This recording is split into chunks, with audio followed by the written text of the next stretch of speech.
Dear listeners, before the start of the episode, we want to give you a little heads up. In the part where we discuss the Lola Awards, we're going to describe a scene from an older film which depicts violence against a child. This is important to understand the context of what we're saying. So if you may find this disturbing, feel free to skip that part.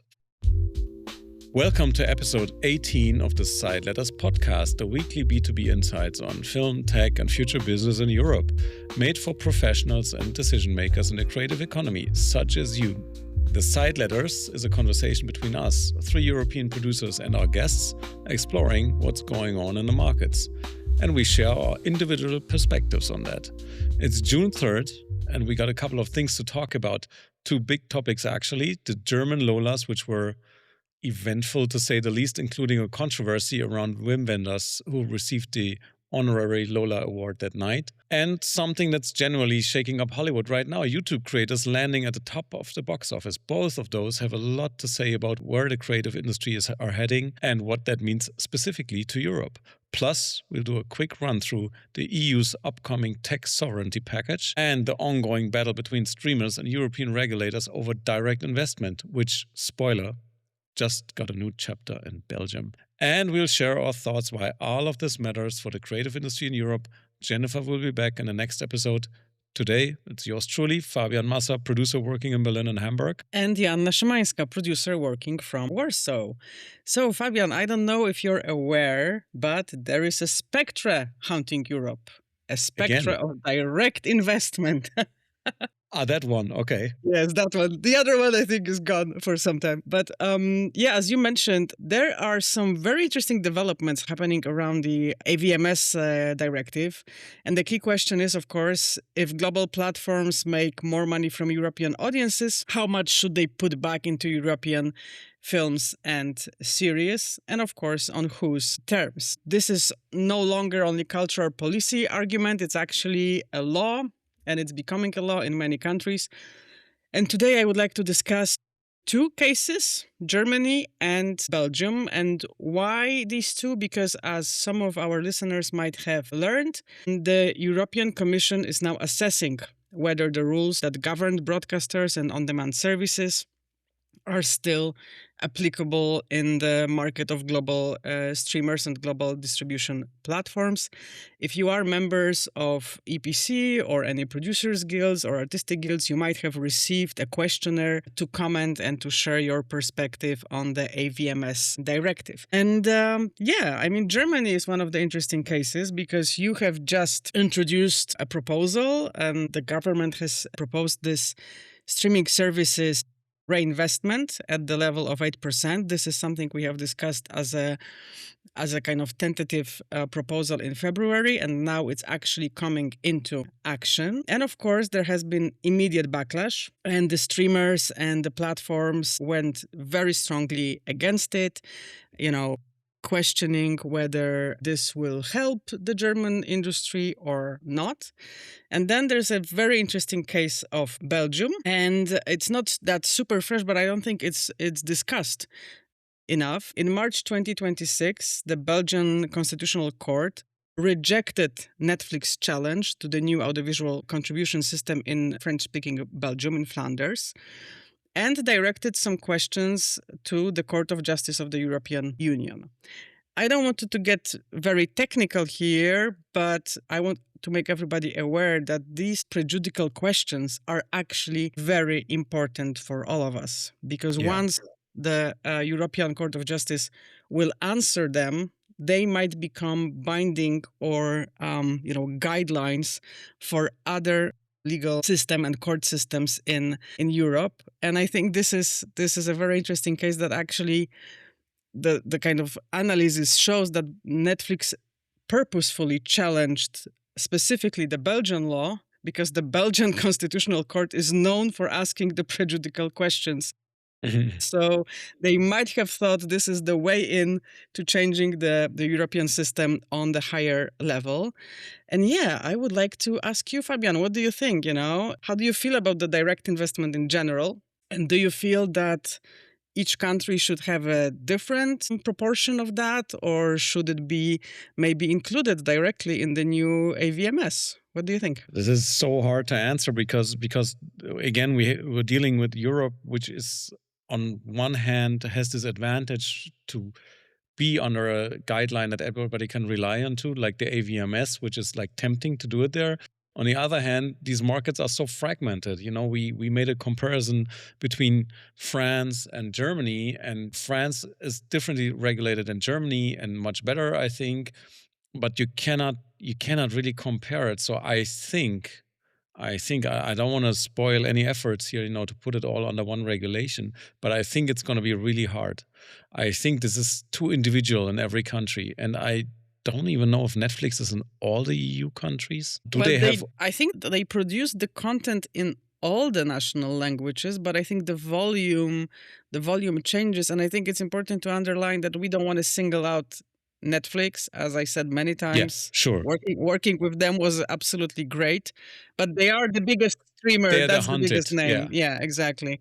But I do believe them. They produced in every local language. I'm not so sure about other streamers working globally. I'm not sure that they are all like Disney Plus available, even in all European countries as a service. But yeah, I think that's a very interesting question, because if there is no pan-national European regulation, each state is sort of out in the cold depending on how strong they are in their negotiating power or their lawmaking power. And for smaller territories like, let's say, Balkan territories or Baltic territories, they have almost no leverage really that's true. to negotiate with a player like this. Yeah. That's true. On the other hand, they cannot force them to produce original content in their local language when the market is too small. I mean, at what kind of budget would that be? I mean, I understand also Netflix's or the streamers' position here a bit. I'm not so much into the details of this, but I believe there could be a regulation where you have like minimum contributions, because it's not about if you produce in that country, but it's about where do you make money in that country. So you have subscribers, let's say in the Baltics, then you might not be obliged to invest directly in producing original content there, but maybe you have to have an obligation to put some money in the local film fund, which helps the Hmm. ecosystem in general, or something like that. There could be ways to make sure that part of the money goes back into the ecosystem that they profit on, like the levy that we have in German cinemas, for example. Every Hollywood film that I buy a ticket for, a small percentage goes into the buckets of the federal film fund here. So everybody who makes money here contributes to the ecosystem. No, yeah, I think that proportionality is a key word here, that it actually is a proportional amount. And the question, of course, is to what it is proportional, because in Poland we also have a levy, but the cinema market is 30% below what it was in 2019, So it's 30% of the financing less, and the budget of our institute has not changed that significantly, even when the streamers were included in the levy. So I think that is one issue, and the other issue is not the fact that the streamers should be, chained to produce local content that quote unquote nobody wants to see, which is not true. Also, what we know from data.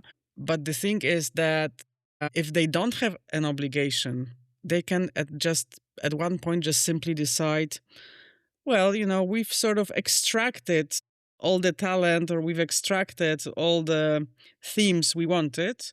And now we can just make English language stuff because people will watch it anyway, because they fell into this trap of easy access, of, choosing American content over European content. I mean, in Poland, we have this discussion that goes on for decades about how Polish film doesn't really stand up to the quality of American film. And that also blocks certain filmmakers or producers from being more adventurous in exploring certain genres, for Yeah. example. Yeah. But then again, if you don't have the money to be courageous, if you don't have the money to match the quality of the let's say American films, then of course it will show on screen, right? Yeah, I mean, what the regulations should not allow that the streamers with their all lobbyists, which is natural that they lobby, of course, for their own interest. But what the regulators should not allow is that they use the fragmented market to just not being regulated at all because they say, look, you're too fragmented, we cannot do anything. That should not be the case. There should I be, it's funny that you bring yeah, it up because this is exactly what Ted Sarandos said in an interview he gave in Politico in March 2026, which was published around the time that the Belgians sent the case to the European Court of Justice, which I don't think is a coincidence. And he said something like that this fragmented national market destroys the benefits of the single market. So he made like a direct push yeah, for something we independents see as a cornerstone of our international production, which is geo-blocking, which is territoriality. And of course, he was spinning it around as an argument that, it's bad for economy if there are so many territories they have to adapt to. I don't know. I can handle my co-productions that are with 5, 6, 7 countries and their legal systems. I sure. think Netflix has a bigger legal department, don't you think? I think they just want to take advantage of that and and use that as a leverage to not being regulated. But I mean, it's like we have different languages. We talked about this many times. We have different languages, different cultures coming together, really, and this is the DNA of this continent is just different. But you have a global streamer who's there everywhere, and it's a tricky question. It's quite Mm. complex, but there should be a way, of course, where even the smallest country profit, even though you cannot force them to build a commissioning team in the smallest country and spend money directly there. That's not realistic, and that Yeah. doesn't help.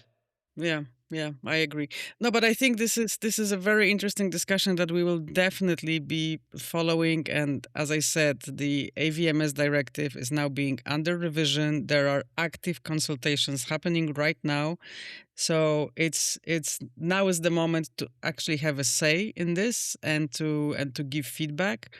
Yeah, and I think that the Belgian case will also be very interesting. I mean, it takes time for the Court of Justice to speak out and to make any decisions, which can, of course, then create an interesting paradox if the AVMS is changed and then the ruling goes somewhere completely different from my perspective as a producer, but also as a lawyer. I think that's going to be something to follow. Yeah, definitely. We're gonna follow that for sure. So, but one big news last week, at Yeah. least in Germany, and maybe something that's also relevant to the entire film community, actually, because there's a big question behind it. So last Friday, the German Film Awards, the Lolas, which is the biggest award here, were given in a huge ceremony in front of the German Film Academy. Like, I don't know, it was like I was there, 2,500, 3,000 people there.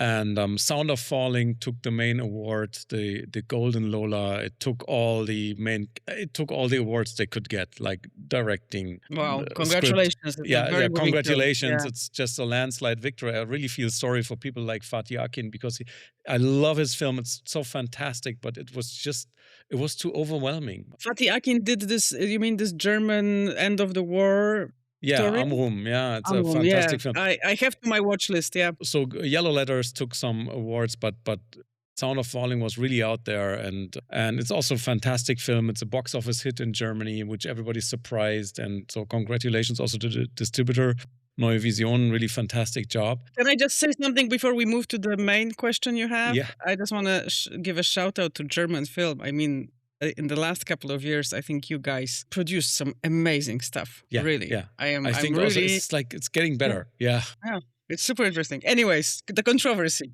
The controversy was around Wim Wenders. So a couple of days before the awards, the Süddeutsche Zeitung, which is a very serious newspaper here, which I believe can be trusted very much, they produced a piece about Nastassia Kinski, and as she was reaching out to Wim Wenders since many years to have a talk with him about the film he shot called Wrong Move, Falsche Bewegung, is from 1974. Nastassia Kinski was in there, 13-year-old girl, and I never saw the film, so I'm just saying what's in the articles. So she was there topless, like 13-year-old, and the main actor, Rüdiger Vogler, like a 30-year-old man, he was just lying on top of her and slapping her face. And I don't know the context of that scene. And in the end, there's another scene where he said that she's not a child anymore. So it's pretty clear what happened there. It seems like recently Nastassia Kinski came out with this, that she was never feeling happy with this. Nobody did anything to protect her from that. She was just a child. And she asked Wim Wenders to cut the scene because it's everywhere in the streamers, and she doesn't feel comfortable with it. And it's really a burden to her. And the way they put it in the article is that Wenders said that he would never make a film like this today, but in the context back then, him being a 29-year-old filmmaker in the 1974 different zeitgeist, that didn't feel so wrong. That's what he said. And that's what she's complaining about. And he never really made an effort to help her, overcome this problem. So what Wenders then did, so the news was out there, and what Wenders then did on stage when he received the honorary Lola that night, he addressed it openly. He said he made a lot of films about men.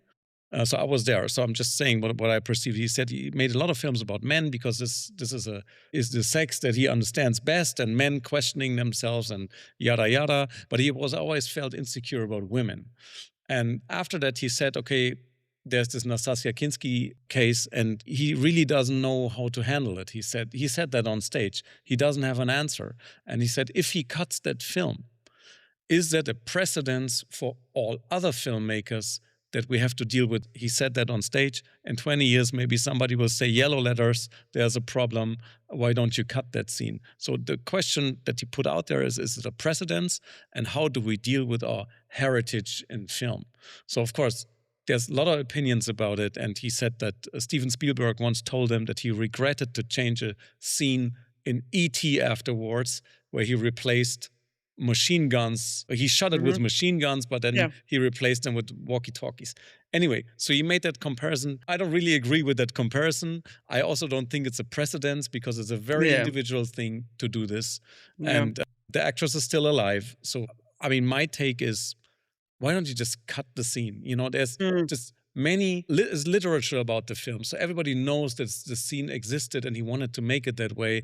Or he could just screen that film with a hint or trigger warning or whatever. But she's alive, he's alive. So why don't you just cut it? That's what I think. And I believe also 52 years ago, it was also wrong to show a child like this. Come on. I mean, this is like, you have a moral compass and you made a mistake. That's what I think about it. But in the end, let's discuss about the bigger question. How do we touch a film that was out there for many decades and nobody really questioned it openly? How do we deal with it, that culture is evolving? It is disturbing, to say the least. I haven't seen the film either. So again, I will be referring to maybe more general sentiment. I think it's, from my perspective, I think it's a very deep question because it's about the cultural heritage and about the context of times. And of course, in this specific situation, I agree that it would be right to maybe do the edit. I mean, the human rights, let's say, the rights of the actress should come first. And of course, I understand that the 70s were a different time, but this is what we call progress, I guess, that we move on and we change and we develop our perspective on the kind of subjectivity, objectivity of certain people, certain groups, etc. But when we take it to the broader level, I mean, it's so tricky, because it can be used both ways. And this reminds me of a case. It was not a case of editing the film, but it was a case of tampering with its message. A couple of years back, when Paweł Pawlikowski's Ida was being shown on a public TV. Public TV was, I think, a co-producer of the film. They definitely acquired the license to broadcast it, and it was in the time when the public TV was under the management of our right-wing government at that time. And they didn't edit the film itself, but they sort of added an opening kind of board with text that went something along the lines that it was the Nazi Germany that invaded Poland, and it was a dangerous death penalty threatening thing to help the Jewish community. And Poles are amongst the nations that helped Jewish community the most in World War II and in Holocaust. All facts, all true.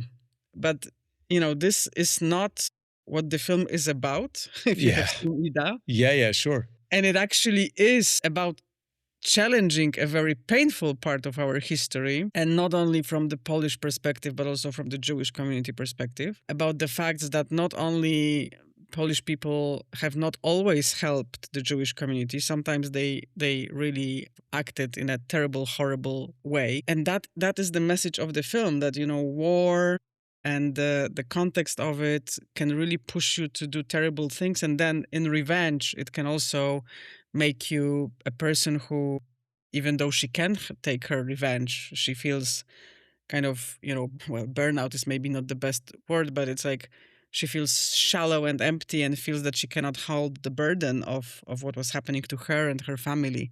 Yeah. So, I mean, it's such a deep film and it's such a philosophical film, and tempering with it by adding this is also about owning the cultural context, owning, the message in a way. And I think I mean, E.T. replacing machine guns with walkie-talkies, I think that's a really a marginal, sorry, Steven Spielberg, it's a marginal thing, but it can really kind of touch the core of the film. Yeah. And yeah, but I mean, in case of Nastassia Kinski, I would say that it's essential that the human comes first, that the person, protecting the person comes first, yeah? I absolutely agree. And you see, I mean, you brought the Pawlikowski case, Wenders brought the Spielberg case, now his case. It's all very different. There is no precedence. I don't agree with what he said there. What he was applauded very much there, and of course the Süddeutsche picked it up and he made a scandal that the Academy, the filmmakers are all applauding. I think this is exaggerated. I think he got also the applause because he was so honest on stage. And if you agree or not, what to do with that film in that case, he was being very honest, and you felt that there. And he doesn't have the answer. I don't have the super answer, also the general answer. But in that case, I totally agree with you. It's a human first, and she's still alive, so she could. It could be even make history if you say, okay, I change it for the sake of the human being who were involved in here. You know what this whole discussion makes me think? It makes me think about how we treat film education and how we are educating ourselves, our societies in terms of watching films and being able to understand them. Because, one of my favorite films, and I'm sorry, it's a safe space, I hope, is Gone with the Wind. And it, of course, is a terribly problematic film. I mean, I watched it when I was like 6 or 7, and I loved Scarlett O'Hara and Red Butler, and I can't help myself. I watch it almost every Christmas. But it is a very disturbing film in how it represents certain behaviors, how it represents certain minorities, how it misrepresents the Black community of southern states, etc. But then again, we have amazing films like 12 Years a Slave, for example, that show, the real side of it. We have books by, Toni Morrison, and all of this can be contextualized. I mean, this is the beauty of culture, right? That it can be in dialogue. You can be critical, but maybe we are again missing out on how we strategically teach that, or how is that approached in schools, in education, in the global discussions. Like, I don't know. I don't really have an answer for this, but it's, yeah. You have to contextualize it in a way, sometimes, but not in the either way. It was problematic. I mean, recently with my kids, I watched. There's a famous TV series from the 1970s, and it's still funny. I grew up with this. I see the one lady is slapping the children, not very brutally, but they gave them a little slap. I said to my kids, "Look, back then, people did that. People slapped their kids, and it's not a brutal scene. It's kind of funny, haha. But it's still, my kids were like, what's happening here? Why does she slap them on the face?" But it's like, I can tell them, and it's fine. Yeah. They understand. It was different back then. Yeah, but this is, I mean, the most recent cases also, there was a backlash against Friends when Friends went sort of global again on certain platforms. I think it was, they were acquired by Netflix a couple of years back, and then they started circulating again. And there was this whole discussion about, very explicit homophobia, body shaming, And I think it's a sign that we are moving forward as societies. We are changing as societies, and stuff that was accepted 20 years ago, 50 years ago is no longer accepted. And that's fantastic. But we have to be able to confront with this, and we have to be able to at least have a discussion, an informed discussion, and also agree that maybe in some cases, yeah, we have to contextualize it. I think maybe what would be good would be if vendors recorded a short clip saying, guys, this film was made like this, and it has some scenes that I would never shoot today because I'm a smarter person now, and then add it to the film. Yeah. Maybe that would be a better choice than cutting the scene. Yeah, or I don't I know, don't or know. I don't know. cut it and say it in the Yeah. beginning. There was a different Yeah. scene. It was a Yeah. controversy. I would never do that again. It felt wrong in hindsight. And the actress, she, I did it for the sake Yeah. of the actress. But did the scene was there? Now it's out. Really, I have not seen the film. I would just say, come on, cut it, and put something out there that people understand that the film changed over time.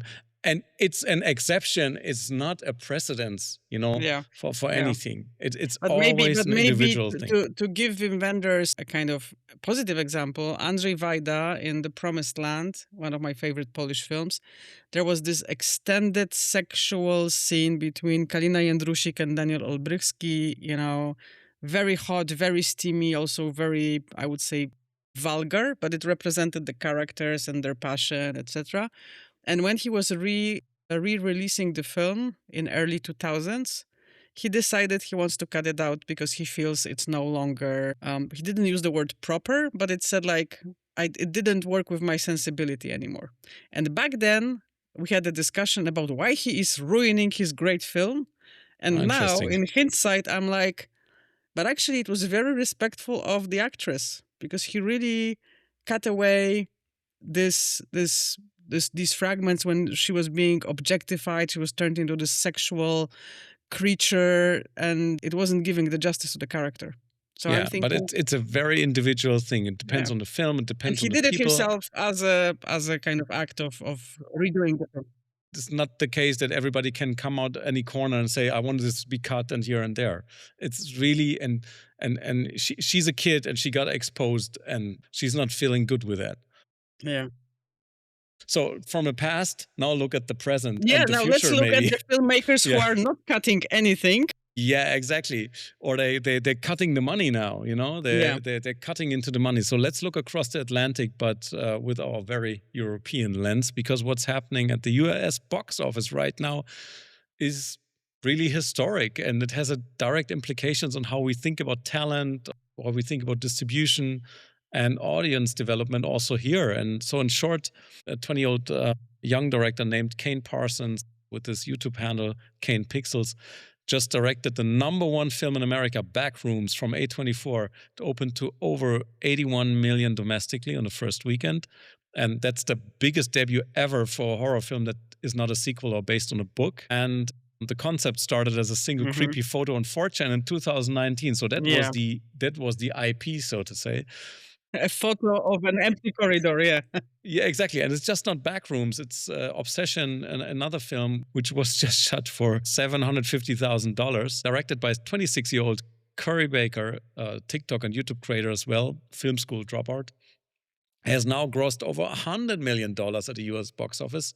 And earlier this year, we talked about it. Iron Lung from YouTuber Markiplier did 50 million worldwide. So what Hollywood is realizing, and this is what we can discuss, and this is the part that should be keeping European executives up at night too, is that this is a new pipeline. And it's not coming from agents or development deals and stuff like this, coming from a photo that was published 7-8 years ago, and from internet communities, and where the creators have built like this genuine, trustful relationship with their audience, and when they make a film, their audience shows up. So around 86% of backroom ticket buyers are under 35.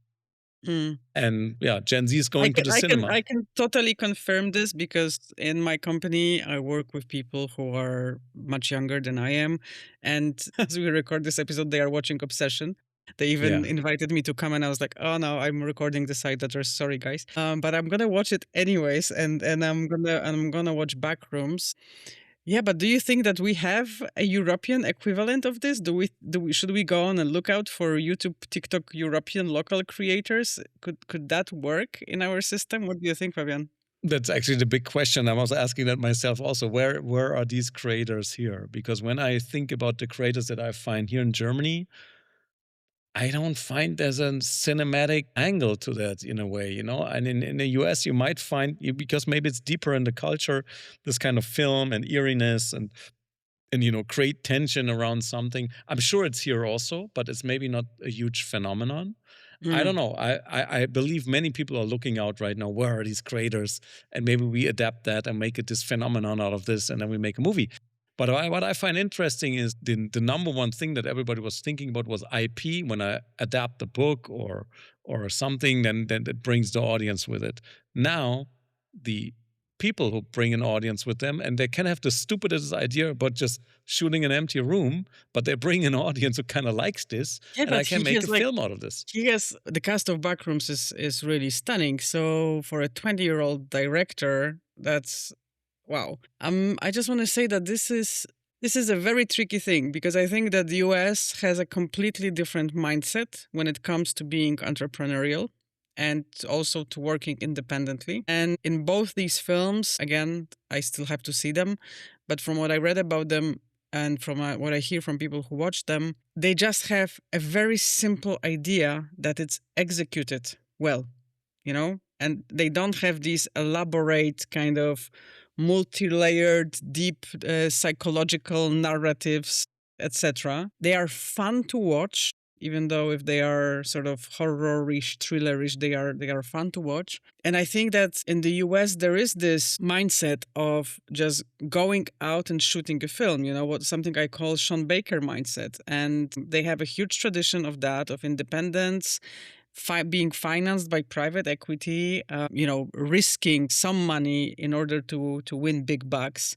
And we, of course, are discussing success stories. We are not discussing failures because nobody heard of failures. Sure. But in Europe, we just don't have a system for that, from my perspective. Our system, our film finance system, is extremely risk averse. And I'm not talking about public institutions only. I'm talking also about the broadcasters, about streamers.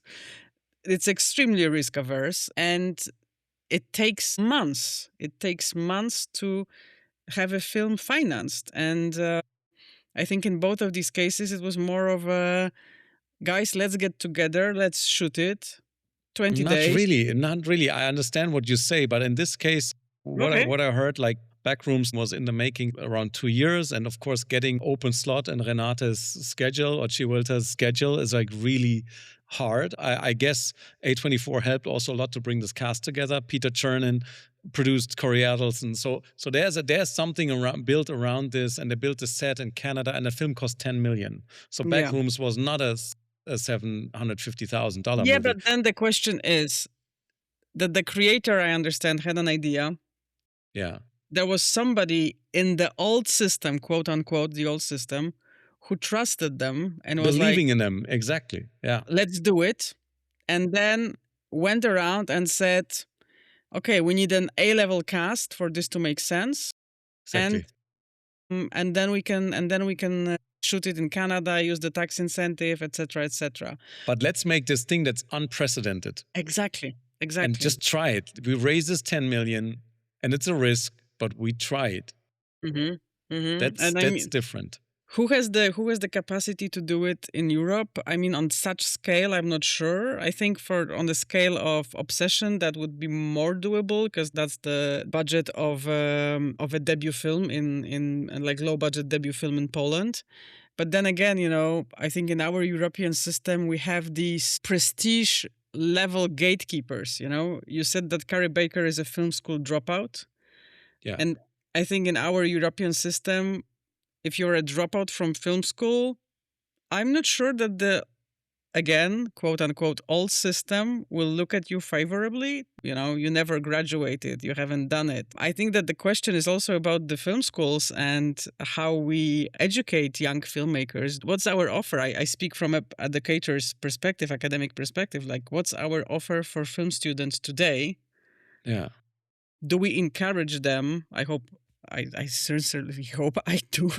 But do encourage them to just use the benefits of being in film school to take the school equipment and just shoot a low budget horror in 7 days, Yeah. and then try to build your audience and release it. Yeah. Build your audience and think about who you're making this film for Yeah. and why. Yeah. I recently saw a fantastic documentary I strongly, strongly recommend. I think it premiered this year at Berlinale, and I caught it up at the Millennium Dogs Against Gravity festival here in Warsaw, called Crocodile. And it's about a group of independent filmmakers, the Critics Company from Nigeria. And it's a group of teenagers, really 16, 17-year-old boys and their families, cousins, sisters, that just decided to make films they were missing, like sci-fi films or superhero films. And it's a very moving, very inspiring documentary, and it also shows that you can make great entertainment and develop as an artist just by taking risks. We should link that film into the show notes Absolutely. because I wanna have a look too. Yeah, absolutely. yeah. I'm gonna share the link. I think this is it, that we, well, I mean, it's not about criticizing Europe. I think Europe has a lot, enormous benefits, and we are very privileged to be here. But I think that in this whole ongoing discussion about the industry and progress and catching up with American big tech, blah, blah, blah, I think we just should be more courageous. We should just be more courageous, take more risks, maybe smaller grants that are, I don't know, €500,000 given to 20 people who are YouTube creators, and just, guys, do something amazing with this. Yeah. Don't do what we want you to do. Do what you feel like you want to do with it. Yeah, and it's a hit business, so some of them will fail and some Yeah. don't. But it's the same thing with the let's say risk averse funding system. And I think Martin Moskowitz recently said that this entrepreneurial spirit is not really supported. Yeah. In this current system. You can be it, but if you be like that and you're not playing along with the rules, you're suddenly left very alone, because the distributors, they don't want to take the risk because you don't bring the media points or whatever, and then it's like you're Yeah, out. but that's why we, in my company, we will be self-distributing some of our films this year. Yeah, and it's not about replacing the old system. It's about just complementing it, Yeah. But that was possible thanks to the new distribution scheme from Polish Film Institute, because somebody said, okay, we can risk, quote unquote, losing, or I would say we can risk investing €50,000 in a new distributor idea, and just, have the more open market, have more creativity in the market, have people who actually have their skin in the game when they are putting a film out there, and they really need to reach the audience. And if there wasn't that courage and sort of openness from Polish Film Institute, we would have never done it, because I, as an independent company, cannot risk losing 50,000, but Polish Film Institute can risk investing 50,000 in me if I have, of course, the good idea. We'll see about the results, but you know what I mean? It's like, if there is an opening of opportunity, people who have this entrepreneurial gene will take it. Yeah, and they exactly. will, and something good might come out of it. So maybe this is also our call to the institutions to be exactly call to the institution. Look at the Polish example. Really, I mean, I hope this works out and you get some results where we can all learn from. And then, yes, well, yeah, whatever the results are, I will definitely share them, as you know. One thing coming up this week also, and we're going to watch that also closely because we made an episode about it, about digital sovereignty and how to build a production company's tools in a way that they are based in Europe or more based in Europe and not all in America. So the European Commission is about to publish its tech sovereignty package, as they call it, in the coming days. So there's some solid pieces on that in the Financial Times and the German Handelsblatt. And it's a core of it is a Cloud and AI Development Act with the goal of tripling EU data center capacity within 5 to 7 years. So the triggers are obvious, the US policy and stuff like that. So it has to be done. Let's see what it has in it for us. So we're going to publish it or discuss it once it's out. Mm-hmm. We're going to analyze this for you, dear listeners. Any thoughts on this, Joanna? No, I'm looking forward to that. Of course, when I hear that we want to invest in data centers, I'm like, oh, data centers. But of course, we need computing power and we need to be independent of global powers. We cannot allow for, Microsoft to cut away, judges of criminal courts of justice because of US sanctions or something. So we definitely need that. I'm looking forward to reading the document and to see what EU comes up with. So yeah, let's follow. Same here. Last week the Pope, now European Commission. What's happening? Oh my God, what a curve. So you want to read us out? Yeah, I think that's it for today. Thanks to my co-host Fabian Massah and to Jennifer Sabai-Magin, who was out of the office today. Make sure you follow our community on LinkedIn. That's simply the Sideletters. And see you next Wednesday when we will be back with B2B insights on the creative industries in Europe. Ciao. Bye.